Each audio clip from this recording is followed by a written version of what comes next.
Bill's Trombone by Masters and Stogden. When Bill were late from work one night, he hadn't come to harm, but when he did arrive he carried parcels under arm. "What's that?" said old Bill's missus in a doubtful sort of tone.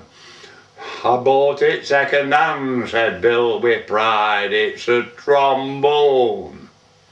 That properly set missus off, but Bill did not dispute her. He just ate his tea and went upstairs and took his trombone tutor. First blast he gave, cracked window pane, and it was such a row the neighbours thought that somebody was torturing a cow. A policeman on his beat outside turned pale and phoned up station, and streets away bunged up ears there was some consternation. As weeks went by, his tone improved, and neighbours got immune, and now and then they even thought they recognised the tune. A circus came to town one day with band trombone still, and manager were in a sweat until he heard a bill. He found him in the Dog and Duck and offered him a job with loan, fancy uniform as well as fee 5 bob. That neat intent Bill looked a treat, and music sounded grand, especially when Bill were playing same tune as the band. All Wigan folk were there in block. Bill's missus weren't half proud. She said, "By gum, I never knew that Bill could blow that loud." The eye spot of the show were then a foreign-looking chap who stepped in cage of roaring lions and didn't give a rap. At least he didn't care till biggest lion made bold to sock him one in lug with paw and laid the fat bag of cold. Then this ferocious animal walked straightway out the cage and glared round the circus ring, lashing his tail with rage. There was no rush for door or out, for all was still as folk were petrified with fear, all excepting old Bill.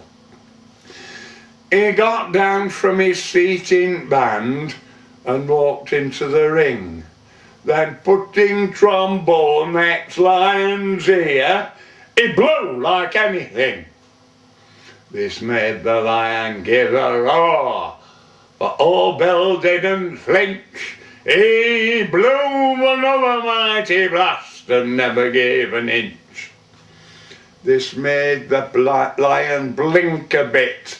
He thought that Bill was spoofing, and then he let off such a roar as nearly fetched the roof in. Bill looked that lion up and down and said, "All right, you gump," then blew a noise resembling the last trump.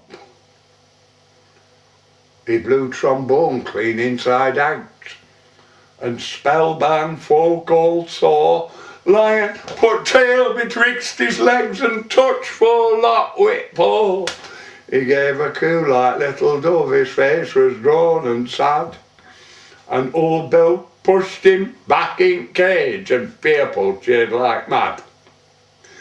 And then Bill stood in circus ring afore the cheering masses. He felt himself kissed on both cheeks by buxom circus lasses. "Look here, me lad," said missus when she got Bill home that night, "dunna thee play with lions no more. It gave me such a fright, I tell you what," she added. "I never heard of such a thing as kissing them there horses in a public circus ring." Bill said he wouldn't play no more, for his trombone was burst. The running costs were far too high in keeping down his thirst.